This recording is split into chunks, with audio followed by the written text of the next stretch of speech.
നമസ്കാരം. മലയാളി വാർത്ത ഇൻസൈഡിലേക്ക് സ്വാഗതം. ഇന്ന് മാധ്യമങ്ങൾക്ക് മുന്നിൽ വന്ന നവീൻ ബാബുവിൻ്റെ ഭാര്യ മഞ്ജുഷ. അവരുടെ മുഖം നിർവികാരമായിരുന്നു. എങ്കിലും ആ കണ്ണുകളിൽ അഗ്നിയുണ്ട്. കോടതി വിധിയിലെ നിരാശ അവർ മറച്ചുവെച്ചില്ല. കോടതിയിൽ തങ്ങൾക്ക് നീതി കിട്ടിയില്ല എന്നവർ മാധ്യമങ്ങളോട് തുറന്നു പറഞ്ഞു. നീതിക്ക് വേണ്ടി തങ്ങൾ ഇനി ഏതറ്റം വരെയും പോരാടും. കരുത്തുറ്റ ശബ്ദമാണ് നമ്മൾ മഞ്ജുഷയിൽ നിന്ന് കേട്ടത്. പറയേണ്ടത് മാത്രം അവർ മാധ്യമങ്ങളോട് പറഞ്ഞു. ആ പോരാട്ടത്തിൻ്റെ വീര്യം അവരുടെ കണ്ണുകളിൽ തിളച്ചു മറിയുന്നുണ്ട്.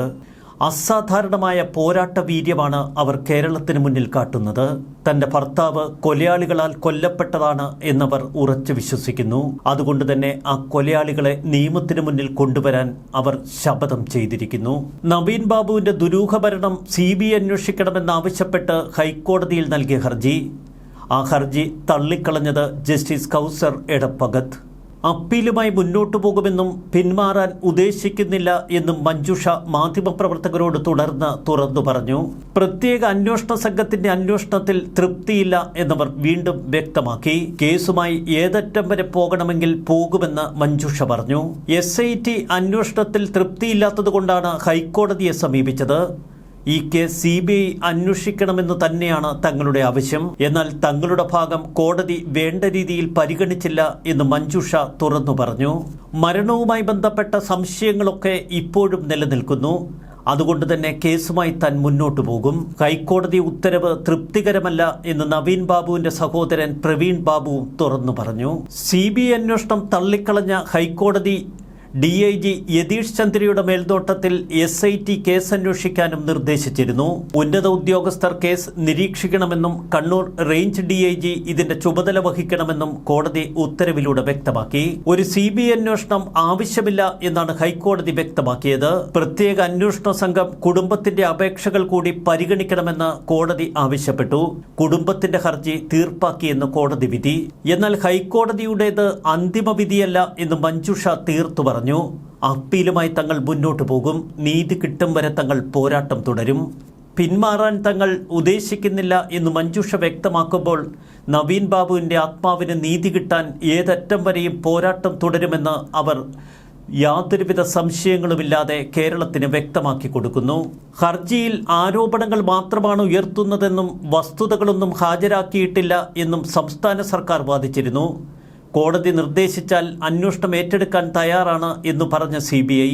നവീൻ ബാബുവിന്റെ ദുരൂഹമരണം അന്വേഷിച്ചത് പ്രത്യേക അന്വേഷണ സംഘം. അവരെ നിയോഗിച്ചതാകട്ടെ ഈ ഭരണകൂടവും. തുടക്കം മുതൽ രാഷ്ട്രീയ മേലാളന്മാരുടെ നിയന്ത്രണത്തിലായിരുന്നു ഈ അന്വേഷണ സംഘം എന്ന് വ്യക്തമാക്കുന്നതാണ് അവരുടെ ഓരോ നടപടിക്രമങ്ങളും. പോലീസിന് കീഴിലുള്ള ഒരു പ്രത്യേക ടീം അന്വേഷിച്ച കേസിൽ എന്ത് വസ്തുതകളാണ് നവീൻ ബാബുവിന്റെ കുടുംബത്തിന് ലഭിക്കുക? ദുരൂഹ മരണം സംബന്ധിച്ചും കൊലപാതകം സംബന്ധിച്ചും ഒട്ടനവധി തെളിവുകൾ നമ്മൾ മാധ്യമങ്ങളിലൂടെ കണ്ടതാണ്. ഈ തെളിവുകൾ തന്നെയാണ് മഞ്ജുഷയുടെ മുന്നിലുള്ളതും. തൻ്റെ ഭർത്താവ് ആത്മഹത്യ ചെയ്യില്ല എന്നവർ വിശ്വസിക്കുന്നു. ഇത് സ്നേഹത്തിൽ പൊതിഞ്ഞ ഒരു വിശ്വാസമാണ്. ഒരു മനുഷ്യന്, ഒരു ഭർത്താവിന്, ഒരച്ഛന് തൻ്റെ ഭാര്യയോടും കുടുംബത്തോടും മക്കളോടുമുള്ള ഇഴപിരിയാത്ത ബന്ധത്തിൻ്റെ സാക്ഷ്യപത്രമാണ് മഞ്ജുഷ ഹൈക്കോടതി ഹർജിയിൽ എടുത്തു പറഞ്ഞത്. മഞ്ജുഷയുടെ വസ്തുതകൾ മനുഷ്യത്വത്തിൽ അധിഷ്ഠിതമാണ്. അത് നിയമത്തിൻ്റെ ഇഴകീറി പ്രോസിക്യൂഷൻ വലിച്ചെറിയുമ്പോൾ കോടതിയുടെ കണ്ടെത്തൽ മറ്റൊന്നും. സമൂഹ മാധ്യമങ്ങളിലൊക്കെ വലിയ വിമർശനങ്ങൾ ഇപ്പോൾ ഉയരുന്നു. എന്തുകൊണ്ടാണ് ഹൈക്കോടതി ഇത്രയധികം ദിവസം ഈ വിധി പറയാനായി മാറ്റിവെച്ചത്? എന്തിനാണ് ഇത്രയധികം വൈകിപ്പിച്ചത്?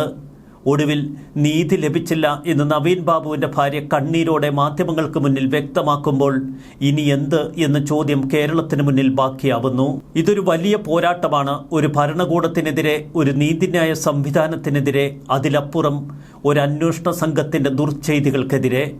ഭർത്താവ് നഷ്ടപ്പെട്ട വിധവയായ ഒരു സ്ത്രീയുടെ കണ്ണീരാണ് കേരളത്തിന് മുന്നിൽ ഇപ്പോൾ കേഴുന്നത്. തനിക്ക് നീതി കിട്ടിയില്ല എന്നവർ കേരളത്തോട് നിസ്സംഗമായി പറയുമ്പോൾ ആ കണ്ണുകളിൽ ജ്വലിച്ചു നിൽക്കുന്ന അഗ്നിയുടെ തീജ്വാല അത് നാളുകളിൽ CPM എന്ന പാർട്ടിയെയും ഈ ഭരണകൂടത്തെയും എരിഞ്ഞില്ലാതാക്കും. മധുര നഗരം ചുട്ടരിച്ചതിനു ശേഷം കത്തിജ്വലിച്ചു നിൽക്കുന്ന അഗ്നികണക്കെയാണ് അന്ന് കണ്ണകി തലസ്ഥാനത്തെത്തിയത്.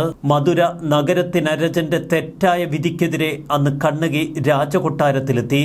കാവേരി പൂമ്പട്ടണത്തിലെ ധനികനായ ഒരു വർത്തക പ്രമാണിയുടെ മകളായിരുന്നു കണ്ണകി. വിവാഹപ്രായമായപ്പോൾ അവൾക്ക് ധാരാളം സമ്പത്ത് നൽകി കോവലൻ എന്നയാൾക്ക് വിവാഹം ചെയ്തു കൊടുത്തു. സന്തോഷപൂർണമായ അവളുടെ വിവാഹ ജീവിതം. എന്നാൽ കോവലൻ ഇതിനിടയിൽ മാധവി എന്ന നർത്തകിയുമായി പ്രണയത്തിലായി. കണ്ണകിയെയും തന്റെ കുടുംബത്തെയും മറന്ന് കോവലൻ ആ നർത്തകിക്കൊപ്പം ഇറങ്ങിപ്പുറപ്പെട്ടു. ഒടുവിൽ സമ്പത്ത് മുഴുവൻ തകർന്ന് ഒന്നുമില്ലാതെ കോവലൻ തെരുവിലെറിയപ്പെട്ടു. തന്റെ തെറ്റ് തിരിച്ചറിഞ്ഞ കോവലൻ നേരെ കണ്ണകിയുടെ അരികിലെത്തി.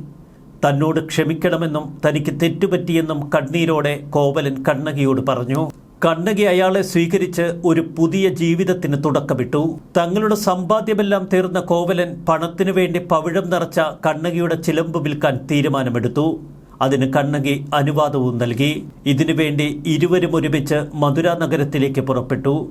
ആയിടയ്ക്ക് തന്നെ പാണ്ഡ്യരാജ്ഞിയുടെ മുത്തുകൾ നിറച്ച ഒരു ചിലമ്പ് കൊട്ടാരത്തിൽ നിന്ന് മോഷണം പോയിരുന്നു. കൊട്ടാരം തട്ടാനായിരുന്നു ഈ ചിലമ്പ് മോഷ്ടിച്ചത്. ചിലമ്പ് വിൽക്കാനായി അവർ എത്തിയത് ഇതേ തട്ടാന്റെ അടുക്കൽ. അവസരം മുതലാക്കി തട്ടാൻ കോവലനാണ് ചിലമ്പ് മോഷ്ടിച്ചത് എന്ന് രാജകൊട്ടാരത്തിൽ അറിയിച്ചു. ചിലമ്പ് അന്വേഷിച്ച് നടന്ന പട്ടാളക്കാരുടെ മുന്നിൽ കോവലൻ അകപ്പെട്ടു. രാജാവിന് മുന്നിൽ എത്തപ്പെട്ട കോവലന് കണ്ണകിയുടെ ചിലമ്പിൽ പവിഴങ്ങളാണ് എന്ന് തെളിയിക്കാൻ കഴിഞ്ഞില്ല. തുടർന്ന് രാജാവ് കോവലനെ ഇല്ലാത്ത മോഷണക്കുറ്റം ചുമത്തി വധശിക്ഷയ്ക്ക് വിധേയനാക്കി. വിവരമറിഞ്ഞ് ക്രൂദ്ധയായി രാജസദസ്സിലെത്തിയ കണ്ണകി തന്റെ ചിലമ്പ് പിടിച്ചു വാങ്ങി അവിടെ തന്നെ എറിഞ്ഞുടച്ചു. അതിൽ നിന്ന് പുറത്തു ചാടിയ പവിഴങ്ങൾ കണ്ട് തെറ്റു മനസ്സിലാക്കിയ രാജാവും രാജ്ഞിയും പശ്ചാത്താപത്താൽ മരിച്ചു. എന്നാൽ പ്രതികാരദാഹിയായ കണ്ണകി അടങ്ങിയില്ല. അവൾ തന്റെ മുല പറിച്ച് മധുര നഗരത്തിന് നേരെ എറിഞ്ഞു. ആ നഗരം വെന്തുപോകട്ടെ എന്നവൾ ശപിച്ചു. അവളുടെ പാതിവൃത്യത്തിന്റെ ശക്തിയാൽ അഗ്നിജ്വാലകൾ ഉയർന്ന് മധുര നഗരം ചുട്ടരിഞ്ഞു. തുടർന്ന് മധുര നഗരം വിട്ട കണ്ണകി ചേര രാജധാനിയായ കൊടുക്കല്ലൂരിലേക്ക് പോയി. അവിടുന്ന് ആറ്റുകാൽ ദേശത്തെത്തുകയും അവിടുത്തെ മല്ലുവീട്ടിൽ കാരണവർക്ക് ബാലികാരൂപത്തിൽ ദർശനം നൽകുകയും ചെയ്തു. മധുര നഗരത്തിലെ സ്ത്രീകളും വൃദ്ധന്മാരും കുഞ്ഞുങ്ങളും ഒഴിച്ച് ബാക്കിയെല്ലാവരും ദേവിയുടെ രോക്ഷാഗ്നിയിൽ വെന്തെരിഞ്ഞുവെന്നാണ് പുരാണം പറയുന്നത്. ദേവിയുടെ ദൃഷ്ടി പെടുന്നിടങ്ങളൊക്കെ അഗ്നി കണക്ക് എരിഞ്ഞുകൊണ്ടിരുന്നു. അനന്തപുരിയിലെ ആറ്റുകാൽ സങ്കല്പത്തിന് പിന്നിൽ കണ്ണകിയുടെ കഥയുണ്ട്. മഞ്ജുഷയുടെ കണ്ണിലെ രോക്ഷാഗ്നി നമുക്ക് അത്ര എളുപ്പം തട്ടിത്തെറിപ്പിക്കാൻ കഴിയില്ല. അവർ പോരാടുന്നത് ഭർത്താവിന്റെ കൊലപാതകികളെ കണ്ടെത്താനാണ്. കൊലപാതക സാധ്യതയുടെ തെളിവുകൾ കോടതിക്ക് മുൻപാകെ ഹാജരാക്കാൻ നവീൻ ബാബുവിന്റെ കുടുംബത്തിന് കഴിഞ്ഞില്ല. അവർക്ക് എങ്ങനെ കഴിയുമെന്ന ചോദ്യം കേരളമുയർത്തുന്നു. മഞ്ജുഷയുടെ കുടുംബത്തിന് നീതി വാങ്ങിക്കൊടുക്കാൻ യതീഷ് ചന്ദ്രയുടെ നേതൃത്വത്തിലുള്ള അന്വേഷണ സംഘത്തിന് കഴിയുമോ? ഈ കേസന്വേഷണം റേഞ്ച് DIGയുടെ മേൽനോട്ടത്തിലാവണമെന്ന് കോടതി ഉത്തരവിൽ വ്യക്തമായി പറയുന്നുണ്ട്. അന്വേഷണ പുരോഗതി കോടതിയെ കൃത്യമായ ഇടവേളകളിൽ അറിയിക്കണമെന്നും കോടതി ഉത്തരവിലുണ്ട്. സത്യസന്ധമായ അന്വേഷണം ഉറപ്പുവരുത്തണമെന്നാണ് കോടതി ആവശ്യപ്പെട്ടിരിക്കുന്നത്.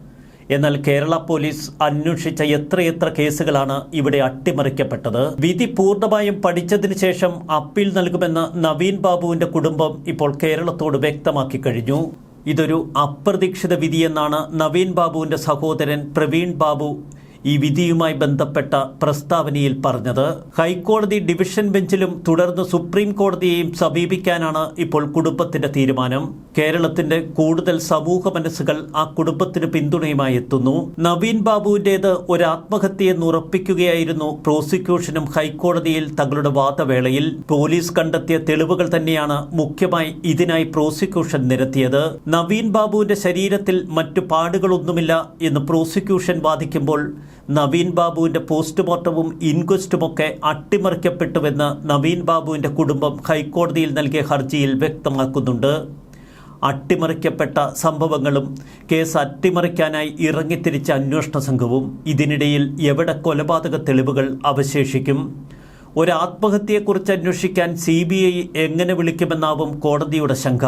അത് ന്യായവുമാകാം. എന്നാൽ അതിലപ്പുറം ആ വിധവ വിളിച്ചു പറയുന്ന ചില സത്യങ്ങൾ എവിടെയാണ് ആരും കാണാതെ പോയത്? നവീൻ ബാബു ജീവനൊടുക്കാൻ സാധ്യതയില്ല എന്നവർ ഉറപ്പിച്ചു പറയുന്നു.